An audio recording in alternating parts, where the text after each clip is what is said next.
Sarah sat on the edge of a bed that felt too soft, too grand for her. The room itself was a blur of expensive fabrics and polished wood, a world away from her cramped apartment downtown. A heavy silk curtain blocked out the Los Angeles sun, making the afternoon feel like a perpetual twilight. Her mind was a mess of buzzing thoughts, but one feeling cut through everything else: betrayal. It wasn't just about how she got here. It was the cold, hollow understanding that her life, as she knew it, had just been ripped away. This opulent room with its fancy art and silent air felt like a cage disguised as a palace. The door opened without a sound. He walked in, a man whose presence always seemed to suck the air out of a room. His expensive suit looked custom-made, but it was his eyes that held her.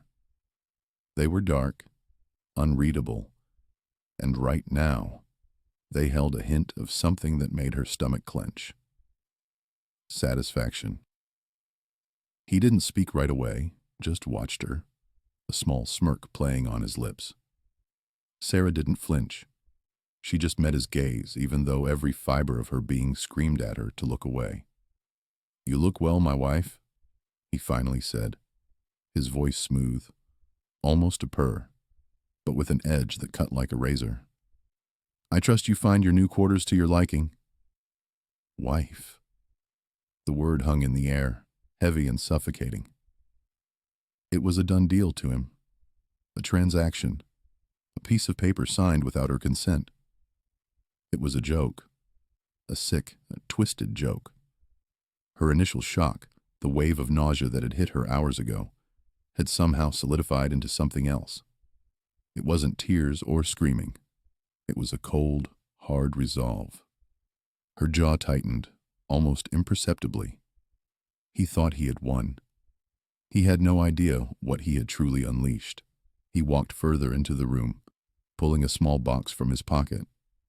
It was velvet, deep blue. He opened it, revealing a diamond ring that glittered like a tiny frozen star. "A token of our union," he said, holding it out. "It will look beautiful on you." Sarah didn't move. She didn't even blink.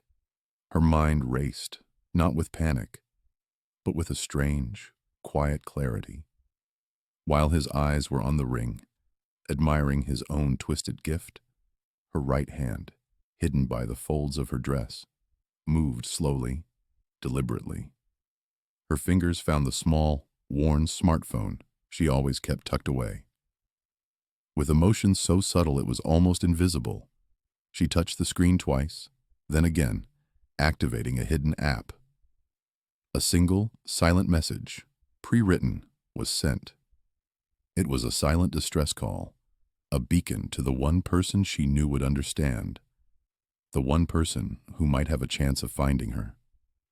The screen went dark again, her hand returning to her lap, innocent and still. He looked up, a flicker of impatience in his dark eyes when she didn't immediately reach for the ring. "Do you not like it?"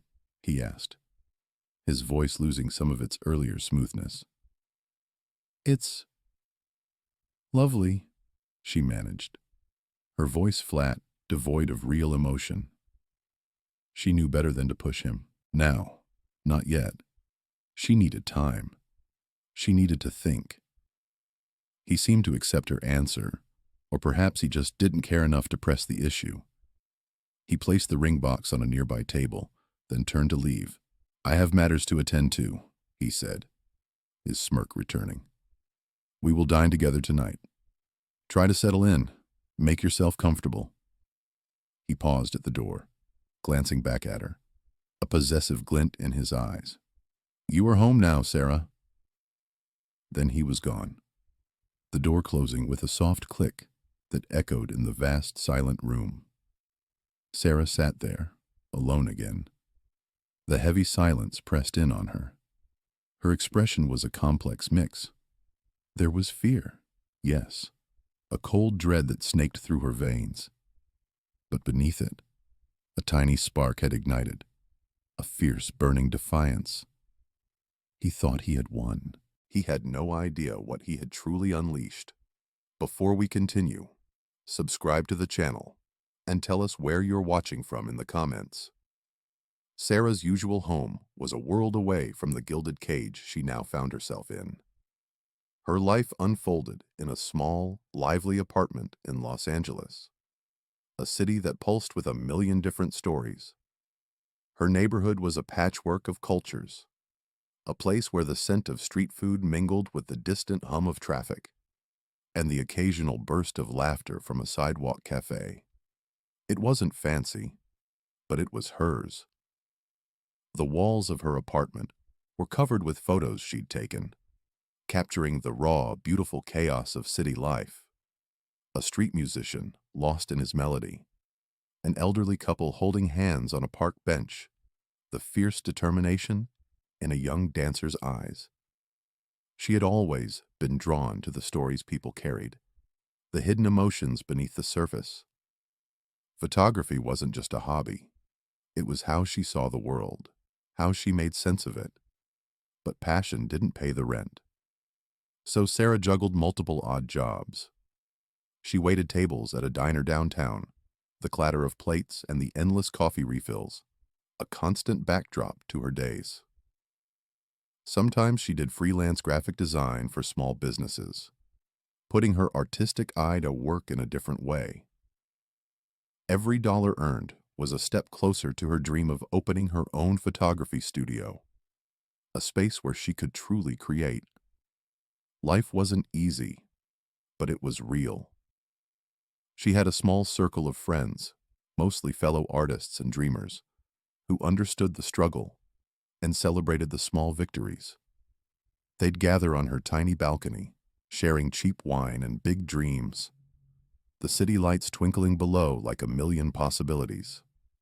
What she yearned for most was genuine connection, a sense of being seen and valued for who she was, not for what she could provide. Respect, not just for her art, but for her spirit, was something she guarded fiercely. That's what made her first encounter with him so unsettling, even then. It wasn't a romantic meeting, nothing like the movies. It was purely business. She'd been hired to photograph an event at one of his high-end clubs in Koreatown. The place was sleek, almost intimidating, with hushed conversations and an air of quiet power that felt heavy in the air. He was introduced to her as Mr. Lee, a name spoken with a certain reverence by his associates. He was different from anyone she'd ever met. Dressed in a perfectly tailored suit, he moved with an effortless authority. His eyes, though, were what struck her most. Dark, intense, and constantly assessing. From the moment she started working, she felt his gaze on her. Not in a creepy way at first, but more like a quiet curiosity. He watched her move through the crowd, saw her focus, her almost invisible dedication to getting the right shot. She was just doing her job, trying to capture the energy of the night, but he seemed to see something more. He came up to her once, while she was adjusting her lens, and asked about her camera, about her process. His questions were sharp, insightful, not the usual small talk. It was clear he wasn't just making conversation, he was studying her. She talked about her love for capturing authentic moments, the challenge of finding beauty in the ordinary. She spoke with a passion she rarely showed strangers, caught off guard by his unexpected interest. He listened, a faint, unreadable smile touching his lips. That night, he paid her double what they'd agreed, a gesture that felt less like generosity and more like a claim. He told her he liked her work, that she had a unique eye. He even asked for her card, saying he might have more work for her in the future. Sarah, always needing the money, was pleased. But a tiny thread of unease had woven itself into her satisfaction. There was something about his attention that felt too intense, too possessive, even then. She didn't know it at the time, but that night the seeds of his dangerous fascination had been planted. He saw her independence, her unassuming charm, and instead of admiring it, he began to covet it. The unease Sarah felt after that first encounter didn't just go away. It grew, slowly, subtly, like a shadow lengthening with the day.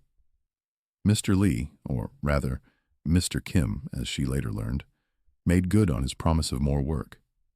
But with each new gig, each new interaction, the cracks in his charming facade started to show. It was never anything huge at first, just little things that chipped away at her trust. He'd promise payment by a certain date, then delay it for days, sometimes weeks, with vague excuses about logistics or important matters. Sarah, always needing the money, would have to chase him, feeling awkward and small. He'd act surprised, almost offended, that she would even question him. "Sarah, do you not trust me?" he'd say, his voice smooth, making her feel like she was the one in the wrong. These weren't grand broken promises, but a series of small ones that made her feel constantly off balance, always waiting for something that didn't quite materialize as expected. Then came the veiled humiliations. He'd often invite her to events where she was clearly out of place, surrounded by his powerful associates. In front of them, he'd make comments that stung. "Sarah here is a talented photographer," he'd say, "but she still thinks she can make a living taking pictures of sunsets." Or, "Her friends are all struggling artists, very bohemian, very innocent."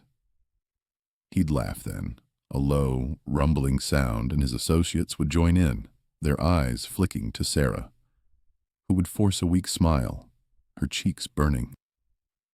He never outright insulted her, but his words always carried a subtle jab, a reminder of her humble background, her artistic dreams presented as childish fantasies compared to his world of power and money.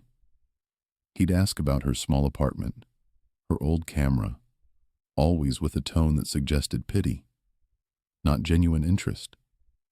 It was a constant, gentle push to make her feel inadequate, to make her believe her dreams were trivial. The manipulation was even more insidious. He'd offer her incredible opportunities, a photography project for a high-profile fashion brand, or a chance to display her work in a gallery he owned. These offers always came with unspoken expectations. She'd find herself needing to attend dinners, to be present at certain events, to always be available when he called. He never explicitly demanded these things, but the implication was clear. If she wanted these opportunities, she had to play by his rules. He'd lend her expensive equipment, making her feel indebted, even though she was supposed to be paid for her work. He controlled her schedule, not by force, but by making her feel that saying no would mean losing out on her big break.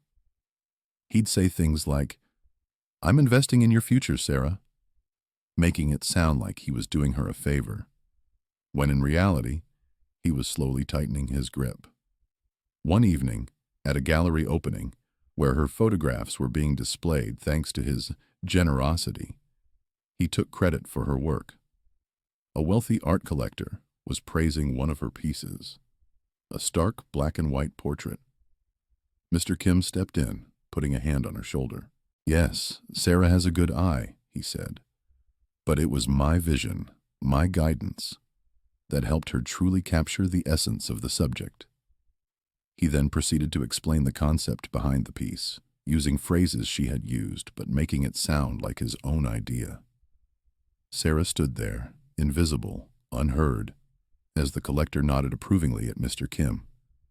It wasn't a grand, dramatic event, but it was a moment that solidified her feeling of being dismissed, of her work, her very essence, being consumed by him. These weren't isolated incidents. They were a slow, steady erosion of her boundaries and her self-worth. A series of small, chipping away actions that highlighted his disrespect and growing possessiveness. The event in that lavish bedroom, the marriage, was not a sudden shock, but the brutal culmination of all these quiet, insidious abuses. The emotional atmosphere around Sarah became thick, almost suffocating. Mr. Kim's presence in her life was no longer just about work or occasional encounters. It was constant, intrusive. He'd show up unannounced at her small apartment, sometimes with lavish gifts she didn't want, other times just to check in. His calls became more frequent, his texts more demanding, always expecting an immediate response. He started asking about her friends, her schedule, wanting to know where she was and who she was with. It felt like a subtle surveillance, a net slowly closing around her. Minor disagreements, which used to be rare, now escalated quickly into heated arguments. Sarah tried to set boundaries. She'd say, "Mr. Kim, I really appreciate the opportunities, but I need some space. I have my own life." Or, "I'm not comfortable with you showing up without calling first." But her concerns were always dismissed or twisted against her. He'd look genuinely hurt or pretend to be. "Is that how you repay my generosity, Sarah? I'm only looking out for you. The city is dangerous for a woman like you, alone." He'd make her feel guilty for wanting independence, for simply wanting her own space. He'd accuse her of being ungrateful, of not understanding the real world. He made her feel like her desire for personal freedom was an attack on him. The pressure wasn't just coming from him anymore. His associates, these well-dressed, imposing men who surrounded him, started to notice her. They'd make polite but firm comments. "You're lucky to have Mr. Kim's attention, Sarah. Many would kill for such a patron." Or, "It's important to stay close to those who can help you." Even some of her own acquaintances, people who knew Mr. Kim's reputation, began to subtly pressure her. A gallery owner who had shown interest in her work suddenly became distant after Mr. Kim's influence grew. A friend warned her, "Sarah, be careful. He's not someone you cross." The unspoken message was clear: conform to his expectations or face consequences. It was a constant low hum of social pressure, reminding her of the power he wielded, making her feel increasingly trapped. His controlling behavior became more overt. He moved from unsolicited gifts that felt like obligations, expensive clothes she never wore, jewelry she wouldn't dare put on, to actively monitoring her movements. He'd somehow know if she'd met a friend for coffee, or if she'd gone to a particular art supply store. He never explained how he knew, just dropped casual remarks that made her stomach clench. "I saw you were at the gallery yesterday. Did you enjoy the new exhibit?" Or, "Your friend Maria seemed to be having a good time at the market." It was unnerving, a constant reminder that she was being watched. Sarah started to feel the weight of judgment from her neighbors. Mr. Kim would sometimes send his driver to pick her up in a sleek black car or have lavish flower arrangements delivered to her door. Her neighbors, who knew her as the struggling artist working odd jobs, would eye her with a mix of curiosity and suspicion. She could feel their whispers, their assumptions. Was she suddenly rich? Was she involved in something shady? It added another layer of isolation, making her feel disconnected from the community she once cherished. Her friends, too, noticed her growing distress. They saw the way she flinched when her phone rang, the way she seemed to shrink when Mr. Kim's name came up. They tried to talk to her, but Sarah, fearing for their safety, or simply too ashamed to admit the full extent of her predicament, would brush off their concerns. This emotional suffocation was reaching its peak. Every aspect of her life felt invaded, every decision scrutinized. The air around her grew thin, making it harder to breathe, harder to think clearly. She felt like a bird in a gilded cage, the bars closing in tighter and tighter. The lavish displays of affection, the promises of success, all felt like bait in a trap she was now fully caught in. She was losing herself, piece by piece, under his suffocating control. The breaking point came suddenly, not with a bang, but with a quiet, sickening thud. Sarah was at her small apartment trying to sketch when a package arrived. It wasn't from Mr. Kim. It was from her sister, back in their small hometown. Inside, nestled among a few childhood photos, was a bank statement. Her sister had always been careful with money, but this statement showed a massive, unexplained withdrawal from their family's modest savings account, the one set aside for their ailing mother's medical care. A withdrawal that matched the exact amount Mr. Kim had invested in her photography studio, an investment she had never asked for and had repeatedly tried to refuse. A cold dread seeped into her bones. She called her sister, heart pounding. Her sister, voice trembling, confessed that Mr. Kim had contacted her, pretending to be a concerned business partner. He had convinced her that Sarah was in deep financial trouble, on the verge of losing everything, and that he needed access to their family funds to save her.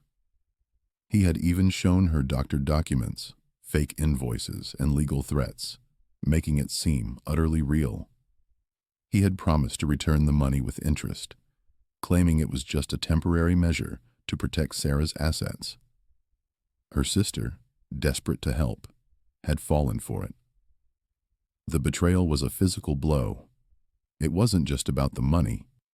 It was about the deliberate manipulation of her family, the exploitation of their love and trust. He hadn't just controlled her.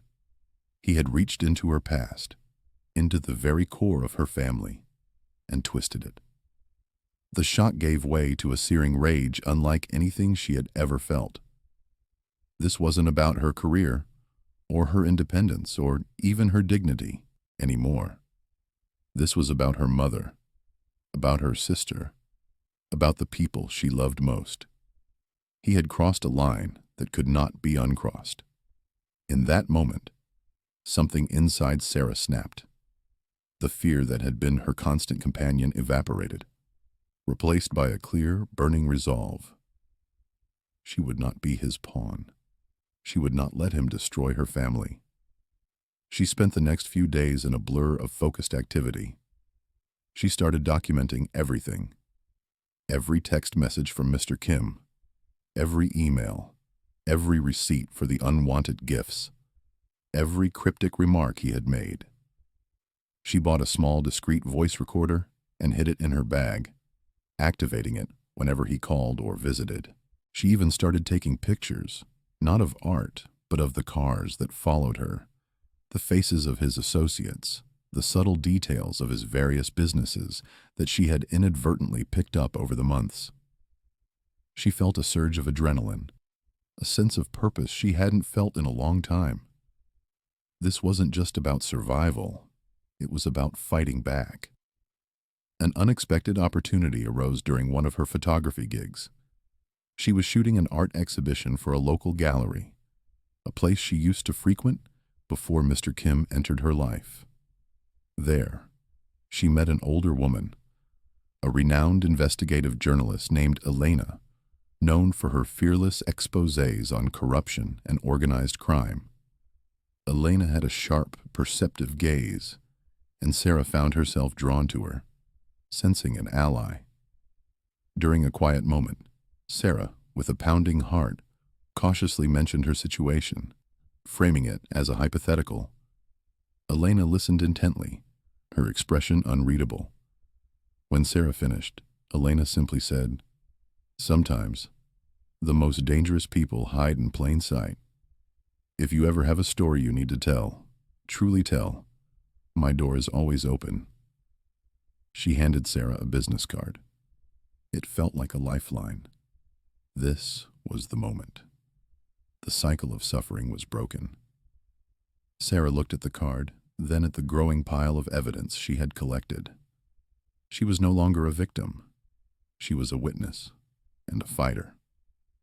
She knew the road ahead would be dangerous, maybe even terrifying, but she also knew she couldn't go back. She was done being controlled. She was done being afraid. The immediate aftermath of her decision to fight back was a strange mix of relief and terror.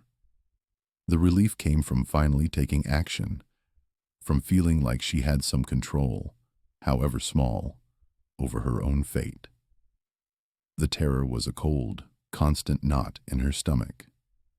She knew Mr. Kim was dangerous, but now that she was actively gathering evidence against him, she felt his presence everywhere. Every unfamiliar car, every shadow, every late-night phone call sent a jolt of fear through her. She slept little, her mind racing, replaying conversations, analyzing every detail she had collected. The shame of being manipulated, of having her family targeted, burned deeply. She questioned her own judgment constantly, wondering how she had let things get so far. There were moments of profound doubt, where she almost convinced herself to just give up, to disappear, to leave everything behind. But then she'd think of her mother, her sister, and the thought of him getting away with it, of him hurting anyone else, would steal her resolve once more. Her closest friends, a small group of artists and musicians who had shared her struggles and celebrated her small victories for years, noticed the change in her. They saw the dark circles under her eyes, the way she flinched at sudden noises, the new, guarded look in her gaze. When she finally broke down and told them the parts of her story, carefully omitting the most dangerous details about Mr. Kim's organization, they rallied around her without hesitation. Maya, a sculptor with a fierce protective streak, offered her spare room. Leo, a musician who had connections everywhere, started quietly asking around, gathering information about Mr. Kim's legitimate businesses, looking for discrepancies. They became her unexpected allies, a small but vital support system in a world that felt increasingly hostile. They didn't fully understand the depth of the danger, but their loyalty was unwavering. However, not everyone reacted with support.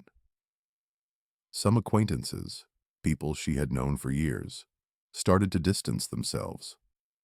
Rumors, undoubtedly spread by Mr. Kim's network, began to circulate. Whispers of her being unstable, of fabricating stories, of being a gold digger who was upset she hadn't gotten what she wanted. These whispers reached her, carried by well-meaning but ultimately fearful people. She saw the looks, the avoidance, the way conversations stopped when she entered a room. It was another layer of isolation, another way Mr. Kim tried to control her, even from a distance. The thought of facing more public humiliation, on top of everything else, felt crushing. The diverse cultural landscape of Los Angeles played a complex role in these reactions. Her friends, mostly from working-class backgrounds, understood the struggle against powerful figures.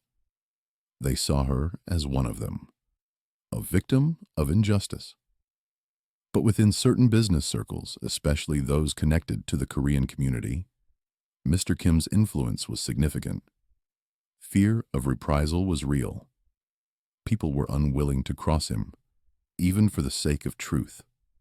Sarah felt trapped between these two worlds, navigating a city she loved but which now felt full of hidden dangers and shifting loyalties. She found solace in unexpected places, like the small, tight-knit community at her local farmers market, where vendors offered quiet words of encouragement, sensing her distress without needing to know the full story. The psychological impact on Sarah was profound. She became hyper-aware, constantly scanning her surroundings, analyzing every interaction. Her creativity, once her escape, now felt stifled by the constant anxiety. Yet within this fear, a new kind of strength began to emerge. Each day she survived, each piece of evidence she gathered, each moment of support from her friends chipped away at the shame and doubt. She was learning to live with the fear, to use it as fuel. The world had become a dangerous, uncertain place, but she was no longer a passive observer. She was in the fight. Sarah began the arduous process of rebuilding her life, a task that felt heavier than any photography equipment she had ever carried. Her first step was to seek legal counsel, a daunting prospect given Mr. Kim's influence. She found a pro bono lawyer through a community center, a sharp woman named Elena, who had a reputation for taking on impossible cases. Elena listened patiently, her expression unreadable, as Sarah laid out the tangled web of manipulation, threats, and the forced marriage. It was hard to speak, to revisit the moments she had tried so hard to bury, but Elena's calm demeanor made it easier. Together, they started to gather evidence. Sarah had kept meticulous notes, a habit from her artistic training, documenting dates, times, and specific incidents. Leo, her musician friend, had managed to unearth some questionable financial dealings connected to Mr. Kim's legitimate businesses. Small discrepancies that, when pieced together, painted a picture of a much larger, illicit operation. The courage to speak out was the hardest part. Every public appearance, every interview with investigators, felt like walking into a lion's den. She knew Mr. Kim was watching, that his network extended far. There were moments of intense fear, nights she barely slept, convinced she heard footsteps outside her temporary apartment. But the thought of Maya and Leo, of Elena's unwavering belief in her, kept her going. She remembered the faces of the other women she had seen at Mr. Kim's establishments, the quiet fear in their eyes, and she knew she couldn't back down. This wasn't just for her. It was for them, too. The antagonist, Mr. Kim, eventually faced the consequences of his actions. It wasn't a sudden, dramatic downfall, but a slow, methodical dismantling of his empire.